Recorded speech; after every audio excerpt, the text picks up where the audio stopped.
नमस्कार. नमस्कार सर. या बागेच्या संबंधानं तुम्हाला माहिती द्यायला काही हरकत नाही की या बागेचं सौस्मिता नारायणराव भोयर या नावानं सातबारावर आहे. ही बाग साधारणतः 1500 झाडाची बाग आहे. यामध्ये कृषी विभागाचा खूप मोठा मोलाचा वाटा आहे आणि ही बाग पोखरामधून घेतलेली आहे.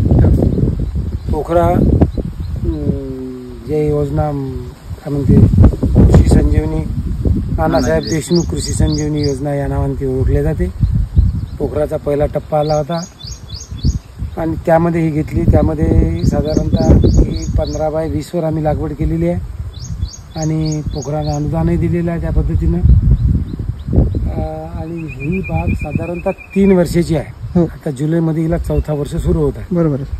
त्या 1500 झाडामध्ये त्याच पद्धतीनं जसं आता सांगितलं की खड्डे खोदणे, त्याला ट्रायकोडर्मा मारा, त्याला गांडूळ खत आणि वेळोवेळी कृषी सहाय्यकांचं मार्गदर्शन अशा पद्धतीनं आजच्या स्थितीमध्ये मध्यंतरी एचओ साहेब राठोड साहेबांनी भेट दिली होती. कृषी विभागाची बाकीची मंडळी आली होती आणि या 1500 झाडामध्ये साधारणतः एक 40 झाडाचा गॅप असू शकते. मोजले आम्ही तर 40 किंवा 45.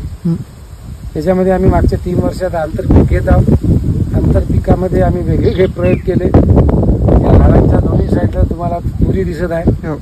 मागच्या वर्षी मध्ये 1-2 तुरीचे तास होते, परंतु यावर्षी मध्ये काढले आणि झाडाच्या बाजूचेच ठेवले. आता हे सोयाबीन निघाल्यानंतर आम्ही याला रोटावेटर आणि हलकं आग्रहण घेऊन किंवा पंजी मारून याच्यामध्ये दुसरं मिश्र पीक आम्ही गहू टाकतो. गव्हामुळे या झाडांना एवढा थंडावा राहतो की साधारणतः मग तिकडे गहू लेट करायचा थोडा, तो एप्रिलपर्यंत थंडावा कायम राहतो.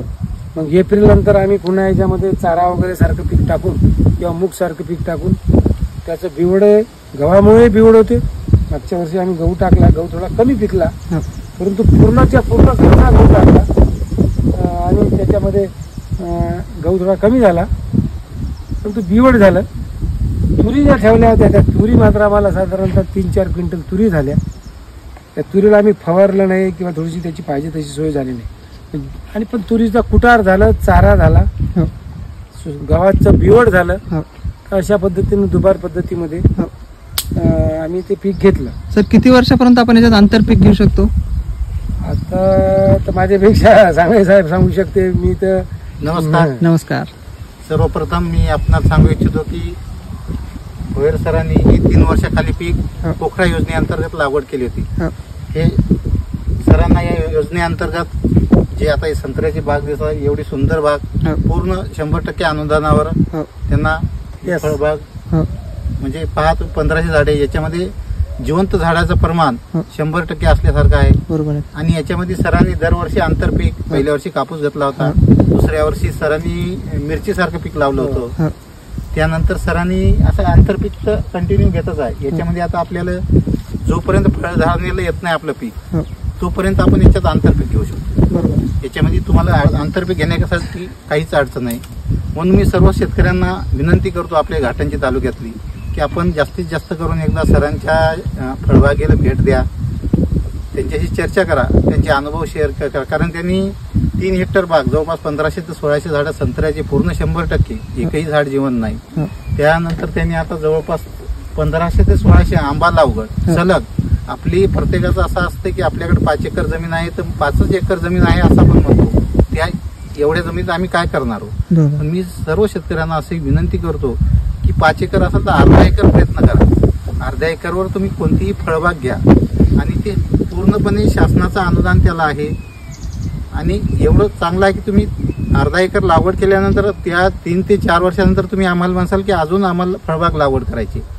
कारण सुरुवातीला आपल्याला वाटतंय आणि हो, जोपर्यंत तुम्हाला शक्य असेल तर सलग लागवड करा. बांधावर लावण्यापेक्षा बांधावर लागवड केली तर आपण त्याचं कसं जे मेंटेनन्स असतंय ते करू शकत नाही. आज तुम्ही अर्धा एकर सलग लागवड केली तर तुम्ही त्याचं जोपासना, निगा राखणं सर्व गोष्टी करताल. बांधावरचं झाड म्हणल्यावर तुम्ही त्याचं निगा राखणे, बाकीच्या गोष्टी होणार नाहीत. आणि तुम्ही पहा आता सरांचा एक बाग यांचा दाखवा, सरांचा किती सुंदर बाग आहे संत्र्याची. 3 वर्षाचं झाड आहे हे. बरोबर आहे सर. खूप छान सर, खूप छान आहे. आणि तुम्हाला याच्यामध्ये एक दिसून राहिलं सर,